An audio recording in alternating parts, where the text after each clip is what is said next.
If you're preparing for competitive exams, this video is a must-watch for you. In today's video, I will cover 21 most repeated environment and disaster management PYQs, MCQs from UPSC, APPSC, TGPSC, and SSC. Don't forget to like, subscribe, comment, share, and click the hype button to help this video reach maximum aspirants. ఇక ఏ మాత్రం ఆలస్యం చేయకుండా మొదటి ప్రశ్న అంటే 110వ ప్రశ్న చూద్దాం. ఇది చిత్తడి నేలలు అంటే వెట్లాండ్స్ కు సంబంధించిన మ్యాచింగ్ ప్రశ్న. కింది జతలను పరిగణించండి. 1 హొకేరా వెట్లాండ్ పంజాబ్, 2 రేణుకా వెట్లాండ్ హిమాచల్ ప్రదేశ్, 3 రుద్రసాగర్ సరస్సు త్రిపుర, 4 శాస్తం కోట సరస్సు తమిళనాడు. పై జతలలో ఎన్ని సరిగ్గా సరిపోలాయి?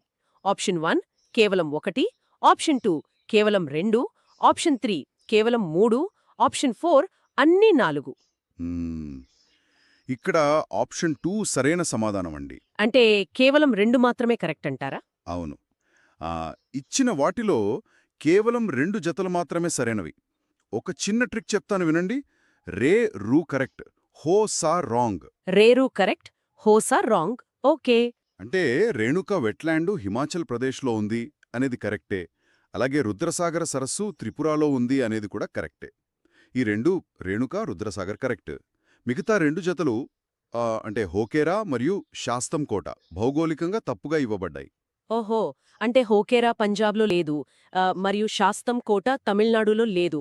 మరి అవి ఎక్కడున్నాయి? హోకేరా వెట్లాండు జమ్మూ కాశ్మీర్లో ఉందండి. ఇది సెంట్రల్ ఆసియా, సైబీరియా నుండి వచ్చే ఎన్నో వలస పక్షులకు ఒక ముఖ్యమైన ఆవాసం. ఇక శాస్తం కోట సరస్సు తమిళనాడులో కాదు, కేరళలో ఉంది. వాస్తవానికి ఇది కేరళలోనే అతిపెద్ద మంచినీటి సరస్సు. సో అందుకే కేవలం 2 జతల మాత్రమే కరెక్ట్. Great trick. రేరు కరెక్ట్, హోసా రాంగ్. భౌగోళిక ప్రాంతాలను ఇలా ప్రాముఖ్యతతో కలిపి గుర్తుపెట్టుకోవడం చాలా ముఖ్యం. ఇప్పుడు ఈ వెట్లాండ్స్ చేసే పనికి సంబంధించిన 111వ ప్రశ్నకు వెళ్దాం. వర్షారణ్యాలు భూమికి ఊపిరితిత్తులు లాంటివి. అయితే చిత్తడి నేలలు భూమికి మూత్రపిండాలు లాంటివి. చిత్తడి నేలల కింది విధుల్లో ఏది ఈ ప్రకటనను ఉత్తమంగా ప్రతిబింబిస్తుంది? ఆప్షన్ 1 చిత్తడి నేలల్లో నీటి చక్రం ఉపరితల ప్రవాహం, నేల లోపలికి ఇంకడం మరియు బాష్పీభవనం కలిగి ఉంటుంది. ఆప్షన్ 2 చేపలు, పక్షులు, క్షీరదాలు వృద్ధి చెందడానికి ఆల్గే ఒక పోషక ఆధారాన్ని ఏర్పరుస్తుంది. ఆప్షన్ 3 అవక్షేపణ సమతుల్యత మరియు నేల స్థిరీకరణలో ఇవి కీలక పాత్ర పోషిస్తాయి. ఆప్షన్ 4 జలచర మొక్కలు భారీ లోహాలను మరియు అదనపు పోషకాలను గ్రహిస్తాయి. ఇక్కడ కిడ్నీలు అనే పదం చాలా కీలకమండి. అవును, మూత్రపిండాలు అన్నారు కదా. మన శరీరంలో కిడ్నీలు రక్తంలోని మలినాలను ఎలా ఫిల్టర్ చేస్తాయో ఆ చిత్తడి నేలలు పర్యావరణంలో అదే పనిచేస్తాయి. కాబట్టి ఆప్షన్ 4 సరైన సమాధానం. చిత్తడి నేలల్లో ఉండే మొక్కలు నీటిలోని భారీ లోహాలను అంటే హెవీ మెటల్స్ను గ్రహించి ఫిల్టర్ చేస్తాయి. ఈ ప్రక్రియను సైంటిఫిక్గా ఫైటో రిమిడియేషన్ అంటారు. వావ్, అంటే ఒక సహజమైన ఆర్ఓ వాటర్ ప్యూరిఫైయర్ లాగా ఇవి పనిచేస్తాయన్నమాట. ఎగ్జాక్ట్గా. అయితే మిగతా ఆప్షన్లు కూడా పర్యావరణానికి సంబంధించినవే కదా, అవి ఎందుకు సరైనవి కావు? చూడండి, ఆప్షన్ 1 కేవలం వాటర్ సైకిల్ గురించి చెప్తోంది. ఆప్షన్ 2 ఏమో ఫుడ్ చైన్ అంటే ఆహారపు గొలుసు గురించి మాట్లాడుతోంది. ఆప్షన్ 3 నేలకోతను ఆపడం గురించి వివరిస్తోంది. ఇవన్నీ పర్యావరణానికి మంచి పనులే, కానీ దేనికి ఫిల్టరింగ్ లేదా మూత్రపిండాల పనితీరుతో సంబంధం లేదు. భారీ లోహాలను పీల్చుకునే ఆప్షన్ 4 మాత్రమే ఆ కిడ్నీల ఎనాలజీకి పర్ఫెక్ట్గా సరిపోతుంది. క్లియర్గా అర్థమైంది. ఆ ఫిల్టరింగ్ వ్యవస్థలోకి ప్లాస్టిక్ లాంటివి చేరితే పరిస్థితి ఎంత దారుణంగా ఉంటుందో మనకు తెలిసిందే. దానికి సంబంధించిందే 112వ ప్రశ్న. దైనందిన జీవితంలో విరివిగా వాడే పాలిటిలిన్ టెరిఫ్థాలేట్ అంటే పీఈటీ గురించి కింది స్టేట్మెంట్స్ చూడండి. స్టేట్మెంట్ 1 దీని ఫైబర్లను ఉన్ని మరియు పత్తితో కలిపి బట్టల నాణ్యతను పెంచవచ్చు.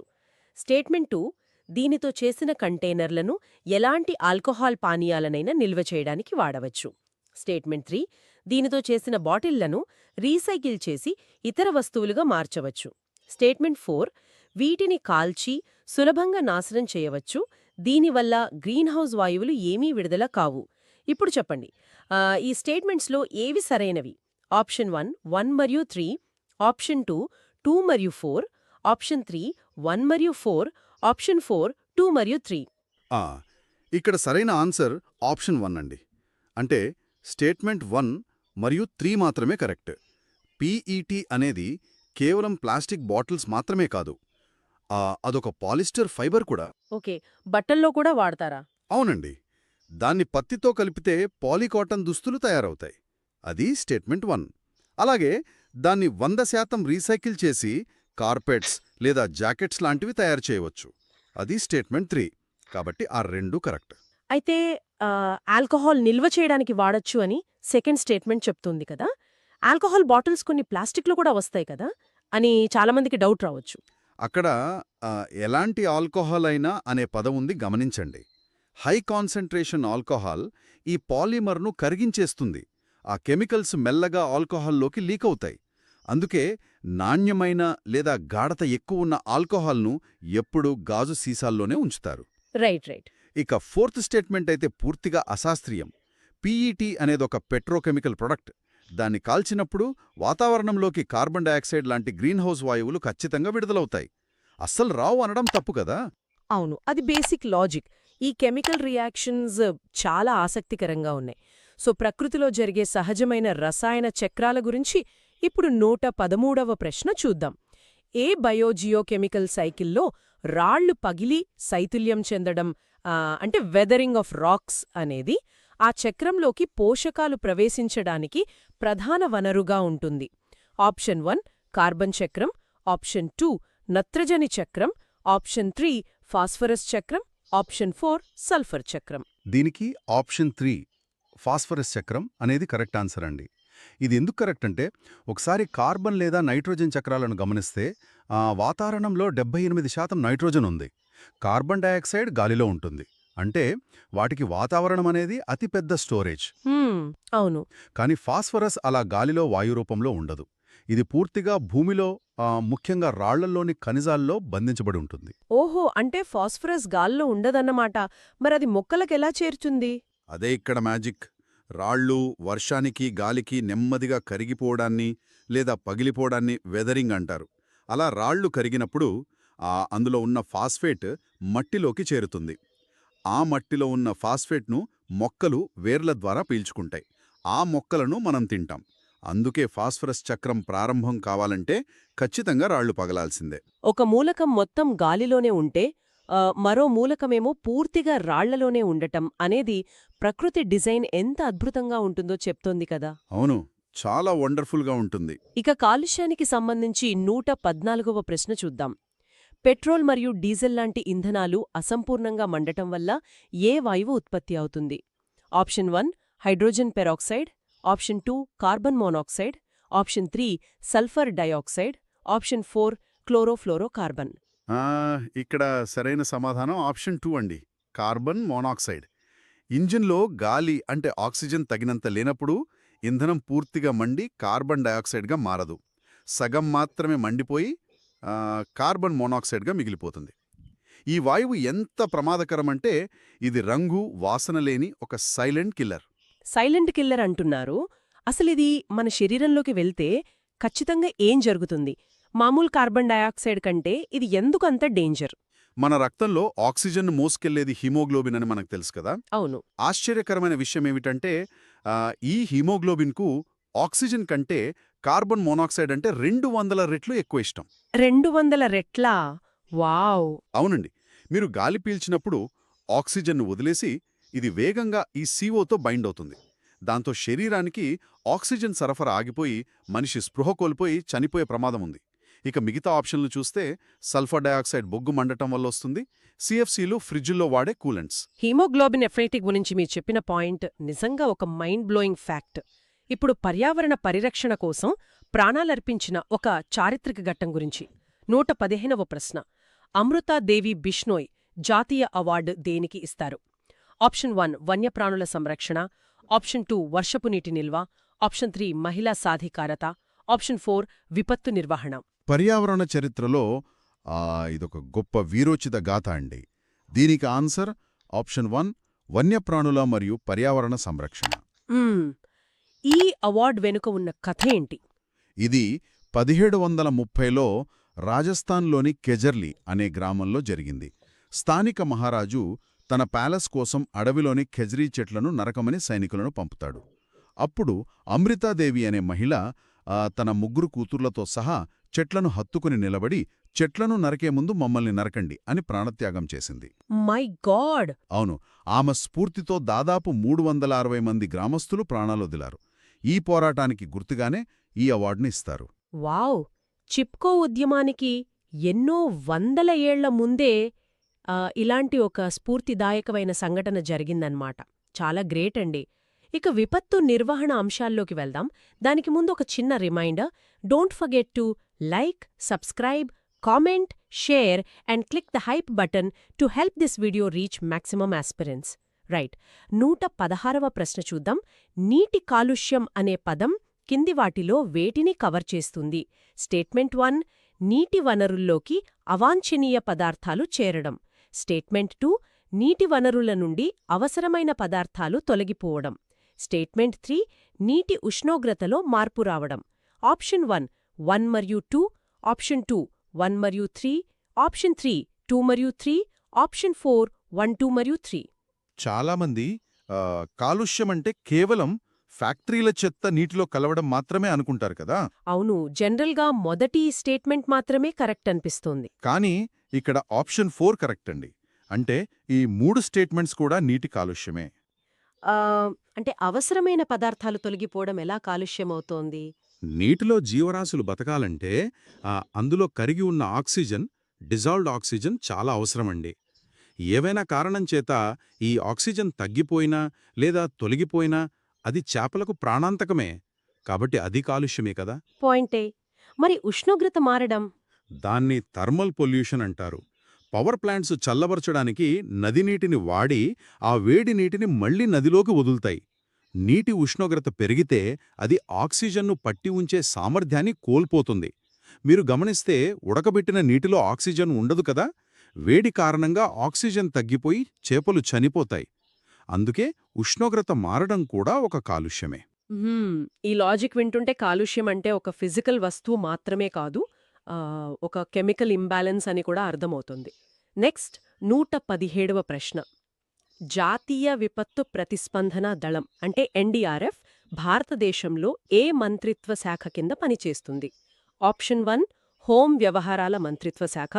ఆప్షన్ 2, రక్షణ మంత్రిత్వ శాఖ. ఆప్షన్ 3, వ్యవసాయం మరియు రైతు సంక్షేమ మంత్రిత్వ శాఖ. ఆప్షన్ 4, పర్యావరణ మరియు అటవీ శాఖ. సాధారణంగా విపత్తులు అంటే మిలిటరీ హెలికాప్టర్స్ వచ్చి కాపాడటం మనం న్యూస్లో చూస్తుంటాం కదా. కాబట్టి ఎవరైనా ఇది రక్షణ శాఖ కింద ఉంటుంది అనుకుంటారు కదా. అక్కడే అసలు కన్ఫ్యూషన్ మొదలవుతుంది ఆస్పిరెంట్స్కి.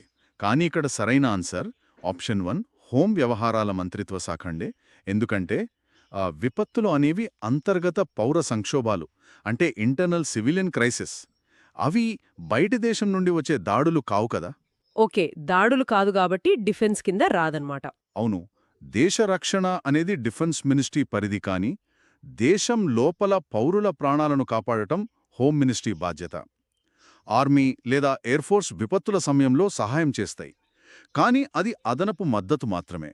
అధికారికంగా డిజాస్టర్ మేనేజ్మెంట్ అథారిటీ అంతా హోం మినిస్ట్రీ నియంత్రణలోనే ఉంటుంది.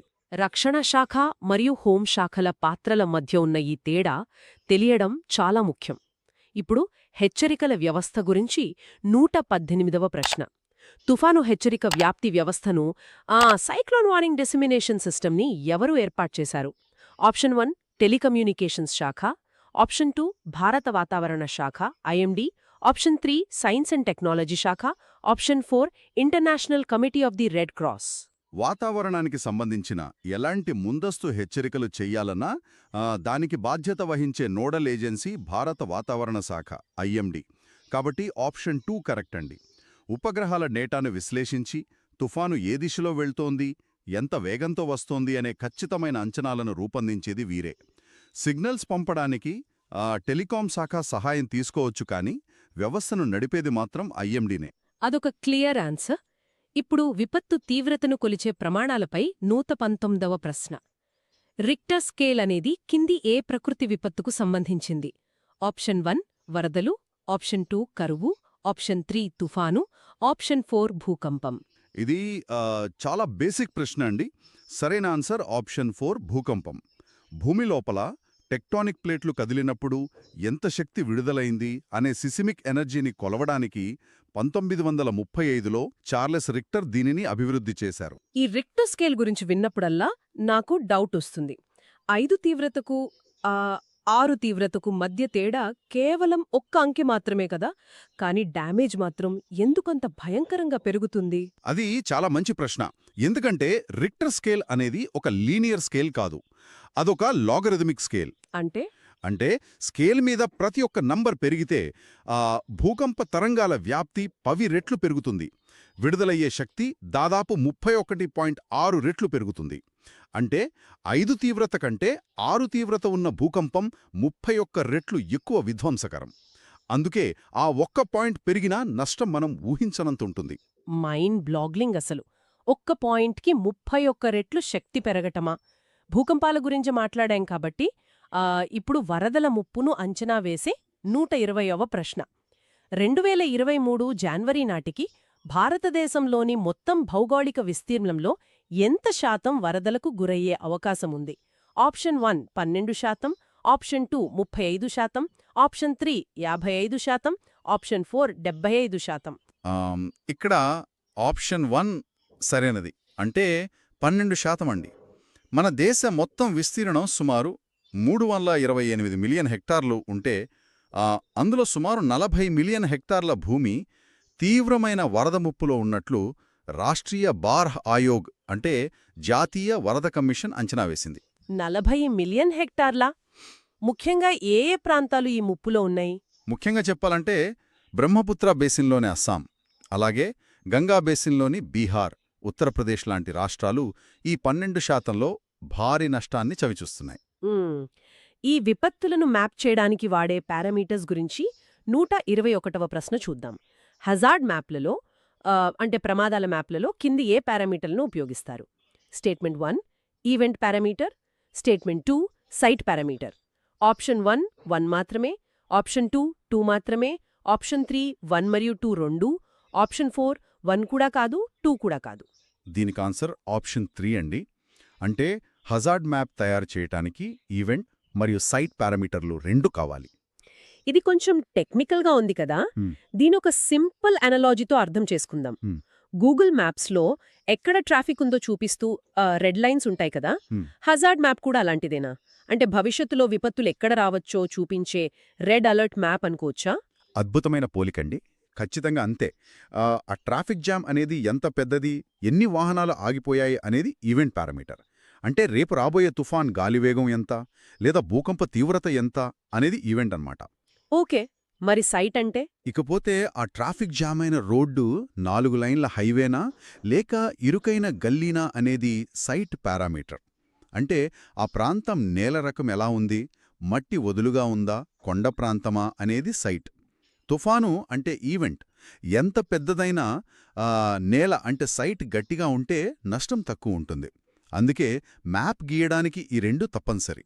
ఆ కాంప్లెక్స్ కాన్సెప్ట్ని చాలా సింపుల్గా విడదీశారు. So event plus site equal to hazard map.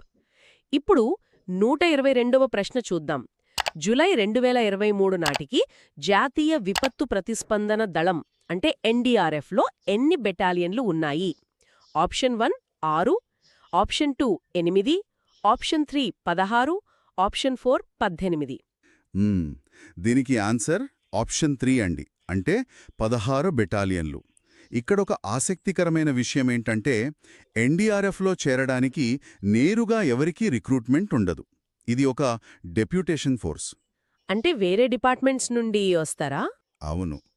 Border security force BSF, central reserve police force CRPF, Indo Tibetan border police లాంటి పారామిలిటరీ దళాల్లో ట్రైనింగ్ తీసుకున్న సిబ్బందిని ఇక్కడికి తీసుకొచ్చి విపత్తు నిర్వహణలో స్పెషల్ ట్రైనింగ్ ఇచ్చి ఈ 16 బెటాలియన్లను ఏర్పాటు చేశారు. ఓహో, ఆల్రెడీ సాయుధ దళాల్లో రాటుదేలిన వాళ్లే ఇక్కడికొస్తారన్నమాట. Good to know. ఇక మన తదుపరి దశ పర్యావరణ చట్టాల గురించి. Before starting question 1, 2, 3, don't forget to like, subscribe, comment, share and click the hype button to help this video reach maximum aspirants and also, for more updates, join our Telegram channel. The link is given in the description. 123వ ప్రశ్న. పర్యావరణ పరిరక్షణ చట్టం భారతదేశంలో ఏ సంవత్సరంలో ఆమోదించబడింది? Option 1 1972, option 2 1976, option 3 1982, option 4 1986. Option 4 1986 అనేది correct answer అండి. ఇది భారతదేశ పర్యావరణ చరిత్రలో ఒక మైలురాయి లాంటి చట్టం. దీని వెనుక ఒక అతిపెద్ద విషాదముంది. 1984లో భోపాల్ గ్యాస్ దుర్ఘటన జరిగింది కదా, వేలాది మంది చనిపోయారు. అవును, it's a dark chapter. Yeah, ఆ సంఘటనతో అప్పటి వరకు మన పర్యావరణ చట్టాల్లో ఉన్న లొసుగులన్నీ బయటపడ్డాయి. దానికి స్పందనగా ఇలాంటి విపత్తులు మళ్లీ జరగకుండా ఒక కఠినమైన గొడుగు చట్టంగా, అంటే అంబ్రెల్లా లెజిస్లేషన్గా 1986లో ఈ యాక్టును ఆమోదించారు. భోపాల్ ట్రాజడీ నిజంగా మన దేశానికి ఒక వేకప్ కాల్. నెక్స్ట్ 124వ ప్రశ్న. సరస్సు నీటిలో పోషకాలు పెరగడం వల్ల అది సహజంగా వృద్ధాప్యానికి గురికావడాన్ని ఏమంటారు? Option 1 biomagnification, option 2 eutrophication, option 3 concentration, option 4 inflammation. ఇక్కడ కరెక్ట్ ఆన్సర్ ఆప్షన్ 2 అండి, యూట్రోఫికేషన్. మనం వ్యవసాయంలో వాడే నైట్రోజన్, ఫాస్ఫరస్ ఎరువులు వర్షపు నీటితో పాటు కొట్టుకొచ్చి సరస్సులో చేరతాయి. అప్పుడు ఆ నీటిలో పోషకాలు విపరీతంగా పెరిగిపోయి సరస్సు పైన ఆల్గే అంటే నాచు ఒక దట్టమైన పొరలాగా పెరుగుతుంది. నాచు పెరిగితే పచ్చగా పర్యావరణానికి మంచిదే కదా, అది సరస్సుకు వృద్ధాప్యం ఎలా అవుతుంది? చూట్టానికి పచ్చగానే కనిపిస్తుంది కాని అది నీటి అడుగున మరణశాసనం రాస్తుందండి. ఆ దట్టమైన నాచు పొర సూర్యరశ్మిని నీటి అడుగుకు వెళ్ళనివ్వదు గదా, దాంతో అడుగున ఉన్న మొక్కలు చనిపోతాయి. ఆ చనిపోయిన మొక్కలను కుళ్ళబెట్టడానికి బ్యాక్టీరియా విపరీతంగా పెరిగి నీటిలో ఉన్న ఆక్సిజన్ అంతా లాగేసుకుంటుంది. చివరికి ఆక్సిజన్ లేక చేపలు, ఇతర జీవరాశులు ఊపిరాడక చనిపోతాయి. అలా ఒక నిండు ప్రాణంతో ఉన్న సరస్సు ఒక చనిపోయిన బురదగుంటగా మారుతుంది. దీన్నే సరస్సు వృద్ధాప్యం లేదా యూట్రోఫికేషన్ అంటారు. ఒక చిన్న నాచు పొర లోపల ఎంత చైన్ రియాక్షన్ చేస్తుందన్నమాట. అద్భుతంగా వివరించారు. ఇక ఆప్షన్ 1లో ఉన్న బయోమాగ్నిఫికేషన్ అంటే? అది ఆహారపు గొలుసులో పై స్థాయికి వెళ్లే కొద్దీ విషం పెరగడం అన్నమాట. రైట్. ఇప్పుడు గాలిలో ఉన్న రక్షణ పొర గురించి 125వ ప్రశ్న చూద్దాం. భూమి ఉపరితలం నుండి వాతావరణం పైభాగం వరకు గాలి కాలంలో ఓజోన్ మందాన్ని ఏ యూనిట్లలో కొలుస్తారు? Option 1 Doppler, option 2 Dobson, option 3 Kepler, option 4 Newton. Option 2 Dobson అనేది కరెక్ట్ ఆన్సర్. ఈ యూనిట్ ఎగ్జాక్ట్గా ఏం చేస్తుందంటే ఒక నిర్దిష్ట ఉష్ణోగ్రత మరియు పీడనం వద్ద ఓజోన్ వాయువును భూమి ఉపరితలంపైకి తెస్తే అది ఎంత మందమైన పొరను ఏర్పరుస్తుందో కొలుస్తుంది. ఒక డాబ్సన్ యూనిట్ అంటే 0.01 మిల్లీమీటర్ల మందమున్న ఓజోన్ పొర అన్నమాట. దీన్ని గార్డన్ డాబ్సన్ అనే శాస్త్రవేత్త పేరు మీద పెట్టారు. మిగతా ఆప్షన్లు కూడా ఒకసారి చూద్దామా? మిగతా ఆప్షన్లు చూస్తే డాప్లర్ అనేది రాడార్లలో వేగాన్ని కొలవడానికి, కెప్లర్ అనేది గ్రహాల కదలికలకు, న్యూటన్ అనేది బలాన్ని కొలవడానికి వాడతారు. ఓజోన్ హోల్ అని మనం చదువుకునేది ఈ డాప్సన్ యూనిట్స్ పడిపోవడమే అనమాట. నెక్స్ట్ 126వ ప్రశ్న. కింది వాటిలో గ్రీన్ హౌస్ వాయువు ఏది? Statement 1 carbon dioxide, statement 2 methane. Option 1 1 మాత్రమే, ఆప్షన్ 2 2 మాత్రమే, ఆప్షన్ 3 1 మరియు 2 2, ఆప్షన్ 4 1 కూడా కాదు 2 కూడా కాదు. దీనికి ఆప్షన్ 3 సరైనది. అంటే 2 స్టేట్మెంట్లు కరెక్టే. కార్బన్ డయాక్సైడ్ గ్రీన్ హౌస్ వాయువు అని అందరికీ తెలుసు, కానీ మీథేన్ గురించి చాలామందికి అపోహలున్నాయి. నిజానికి మీథేన్ అనేది CO2 కంటే చాలా powerful green house gas. Powerful అంటే ఏ విధంగా? అది కార్బన్ డయాక్సైడ్ కన్నా ఎక్కువ వేడిని ఎలా లాగేసుకుంటుంది? ఒక మీథేన్ మాలిక్యూల్ నిర్మాణంలో కార్బన్తో పాటు 4 హైడ్రోజన్ అణువులు ఉంటాయండి. భూమి నుండి వెనక్కి పరావర్తనం చెందే ఇన్ఫ్రారెడ్ కిరణాలను అంటే వేడిని ఈ మీథేన్ అణువులు స్పాంజ్ లాగా పీల్చుకుంటాయి. వాటి రసాయన బంధాలు వేడిని గ్రహించి వైబ్రేట్ అవుతాయి. ఎంతలా అంటే కార్బన్ డయాక్సైడ్తో పోలిస్తే మీథేన్ దాదాపు 25 రెట్లు ఎక్కువ వేడిని బంధించగలదు. 25 రెట్ల? మరిదెక్కడించొస్తోంది? వరి పొలాల్లో నిలిచిన నీటి నుండి, పశువుల జీర్ణక్రియ నుండి, అలాగే చెత్త కుప్పల నుండి అంటే ల్యాండ్ ఫిల్స్ నుండి ఇది భారీగా విడుదలవుతుంది. అంటే ఒక చిన్న అణువు అంత వేడిని దాచుకుంటుందన్నమాట. ఇక 127వ ప్రశ్న చూద్దాం. అటవీ నిర్మూలన పర్యావసనానికి సంబంధించి కింది వాటిలో ఏది సరైనది? స్టేట్మెంట్ 1 వాతావరణంలో కార్బన్ డయాక్సైడ్ గాఢత పెరగడం. స్టేట్మెంట్ 2 జీవ వైవిధ్యం కోల్పోవడం. ఆప్షన్ 1 మాత్రమే. ఆప్షన్ 2 మాత్రమే. ఆప్షన్ 3 1 మరియు 2 రెండూ. ఆప్షన్ 4 1 కూడా కాదు 2 కూడా కాదు. Option 3 correct. అంటే రెండూ జరుగుతాయి. చెట్లు ఒక భారీ కార్బన్ సింక్ లాగా పనిచేస్తాయి కదా, వాతావరణంలోని CO2ను పీల్చుకుని తమ కాండంలో, వేర్లలో నిల్వ చేస్తాయి. చెట్లను నరికేసినప్పుడు ఆ అవిక కార్బన్ను పీల్చుకోలేవు. పైగా నరికిన చెట్లు కుళ్ళిపోయేటప్పుడు లేదా కాల్చినప్పుడు ఆ నిల్వ ఉన్న కార్బన్ అంతా మళ్లీ గాల్లోకి చేరుతుంది. ఇది మొదటి స్టేట్మెంట్.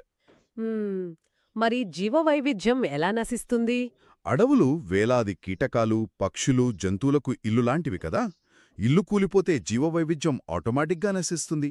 కాబట్టి సెకండ్ స్టేట్మెంట్ కూడా కరెక్టే. అడవుల గురించి మాట్లాడుతున్నాం కాబట్టి 128వ ప్రశ్న దానికి సంబంధించిందే. భారత జాతీయ అటవీ విధానం 1988 కొండ ప్రాంతాలకు ఎంత శాతం అటవీ ప్రాంతం ఉండాలని సిఫార్సు చేసింది? Option 1 33, option 2 37, option 3 63, option 4 67. ఇక్కడ ఒక ముఖ్యమైన వ్యత్యాసాన్ని గమనించాలి. దేశ భౌగోళిక విస్తీర్ణంలో సగటున 33% అడవులుండాలని ఈ పాలసీ చెప్పింది. కానీ ప్రశ్నలో అడిగింది కొండ ప్రాంతాలకు కదా. కొండ ప్రాంతాలకు ఈ ఆన్సర్ ఆప్షన్ 4 అంటే 67% అడవులు ఉండాలని విధానం నిర్దేశించింది. ప్లెయిన్స్కు 33% ఉంటే హిల్స్కి ఏకంగా 67% ఎందుకుండాలి? అంత వ్యత్యాసం ఎందుకు? ఎందుకంటే కొండ ప్రాంతాల్లో నేల ఎప్పుడూ ఒక వాల్లో ఉంటుంది కదా, స్లోప్లో. వర్షం పడినప్పుడు మైదానాల్లో నీరు నిలబడుతుంది, కానీ కొండల్లో నీరు వేగంగా కిందికి ప్రవహిస్తుంది. ఆ ప్రవాహ వేగానికి మట్టి మొత్తం కొట్టుకుపోయి కొండ చర్యలు విరిగిపడే ప్రమాదం, ల్యాండ్ స్లైడ్స్ వచ్చే ప్రమాదం చాలా ఎక్కువ. చెట్ల వేర్లు ఒక ఇనుప వరలాగా మట్టిని గట్టిగా పట్టుంచుతాయి. కాబట్టి ఆ ఏటవాలు ప్రాంతాలను స్థిరంగా ఉంచాలంటే అక్కడ అడవుల సాంద్రత రెట్టింపు, అంటే కనీసం 67% ఉండాల్సిందే. Logical explanation. మొక్కల వేర్లు నేచురల్ యాంకర్స్లా పనిచేస్తాయన్నమాట. ఇప్పుడు 129వ ప్రశ్న. బయోకెమికల్ ఆక్సిజన్ డిమాండ్ BOD కి సంబంధించి కింది స్టేట్మెంట్స్ పరిశీలించండి. స్టేట్మెంట్ 1 స్వచ్ఛమైన నీటిలో BOD విలువ 5 ppm కంటే తక్కువగా ఉంటుంది.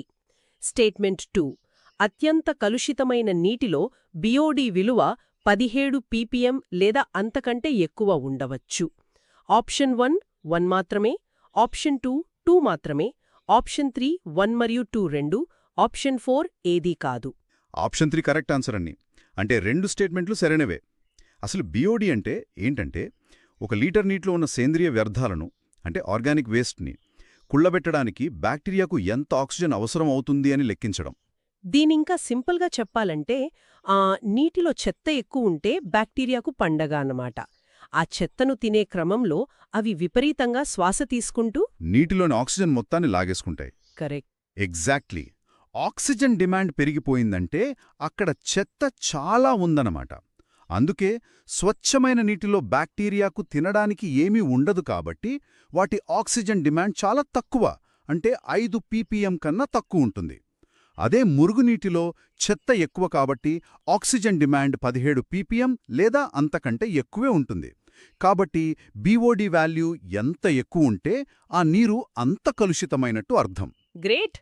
ఇప్పుడు మన ఆఖరి ప్రశ్న 130వ ప్రశ్నకు వెళ్దాం. దానికంటే ముందు ఒక ప్రకటన. Don't forget to like, subscribe, comment, share and click the hype button to help this video reach maximum aspirants. And also, for more updates, join our Telegram channel. The link is given in the description. Question 130. గాలి కాలుష్య నివారణ మరియు నియంత్రణ చట్టం నేపథ్యంలో కింది వాటిలో ఏది సరైనది? స్టేట్మెంట్ 1. ఇది 1974లో భారతదేశంలో అమల్లోకి వచ్చింది. స్టేట్మెంట్ 2. శబ్ద కాలుష్యాన్ని కూడా గాలి కాలుష్యంగా చేర్చడానికి దీనిని 1987లో సవరించారు. ఆప్షన్ 1 మాత్రమే, ఆప్షన్ 2 మాత్రమే, ఆప్షన్ 3 1 మరియు 2 రెండు, ఆప్షన్ 4 ఏదీ కాదు. ఇక్కడ కరెక్ట్ ఆన్సర్ ఆప్షన్ 2 అండి. అంటే స్టేట్మెంట్ 2 మాత్రమే కరెక్ట్. ఎందుకు మొదటి స్టేట్మెంట్ తప్పంటే 1974లో వచ్చింది ఎయిర్ యాక్ట్ కాదు, వాటర్ యాక్ట్. గాలి కాలుష్య చట్టం వాస్తవానికి 1981లో వచ్చింది. కాబట్టి ఫస్ట్ స్టేట్మెంట్ తప్పు. అయితే 1987లో ఈ చట్టాన్ని సవరించి శబ్దాన్ని కూడా గాలి కాలుష్యంగానే పరిగణించారు. ఇది కరెక్ట్. శబ్దం అంటే నాయిస్ అనేది ఒక గాలి కాలుష్యంగా ఎలా మారుతుంది? అవి రెండు వేర్వేరు కదా. మనం సైన్స్ పరంగా ఆలోచిస్తే శబ్దం ప్రయాణించడానికి ఒక యానకం అంటే మీడియం కావాలి. అది గాలి ద్వారానే ప్రయాణించి మన చెవులను చేరుతుంది. అంతేకాకుండా గాలిలో ఉండే కెమికల్స్ మన ఆరోగ్యానికి ఎలా హాని చేస్తాయో గాలిలో ప్రయాణించే తీవ్రమైన ధ్వని తరంగాలు కూడా మన నాడీ వ్యవస్థపై తీవ్ర ప్రభావం చూపుతాయి. అందుకే చట్టబద్ధంగా శబ్ద కాలుష్యాన్ని కూడా గాలి కాలుష్యం కిందకే తీసుకొచ్చారు. పర్యావరణ సమస్యలను కొలవడానికి ఆ మెడికల్ ఎక్స్రే లాంటి ఒకటే సాధనం ఉండదు అని, కానీ ఈరోజు మనం చర్చించిన BOD, Dobson units, hazard map, parameters లాంటివి ఒక్కో రంగంలో ఒక్కో ఎక్స్రేలాగా పనిచేస్తాయని నాకిప్పుడు అర్థమవుతోంది. అవును, మీరు చెప్పింది అక్షరాల నిజం. 1986 పర్యావరణ చట్టంలాంటివి ఆ రోగానికి ప్రిస్క్రిప్షన్ లాంటివన్నమాట. విపత్తులను పూర్తిగా ఆపలేకపోయినా ఈ శాస్త్రీయ ప్రమాణాలతో నష్టాన్ని ఖచ్చితంగా అంచనా వేసి నివారించవచ్చు. 100% నిజం. మన చుట్టూ ఉన్న గాలి, నీరు, నేల ఎలా పనిచేస్తున్నాయో, వాటి వెనుక ఉన్న సంక్లిష్టమైన కెమిస్ట్రీ ఏమిటో అర్థం చేసుకున్నప్పుడే మనం ప్రకృతిని కేవలం ఒక అస్పష్టమైన డయాగ్నోసిస్లా కాకుండా కాపాడుకోవాల్సిన ఒక ప్రాణమున్న వ్యవస్థలా చూస్తాం. తిని శాసించడం కాదు, అర్థం చేసుకోవడమే అసలైన విపత్తు నిర్వహణ. అయితే వాతావరణ మార్పులు ఇంత వేగంగా జరుగుతున్న ఈ కాలంలో రేపటి ప్రమాదాలకు మనం ఈ రోజు గీస్తున్న హజార్డ్ మ్యాప్లో ఎంతవరకు సిద్ధంగా ఉన్నాయంటారు? Keep thinking and keep learning.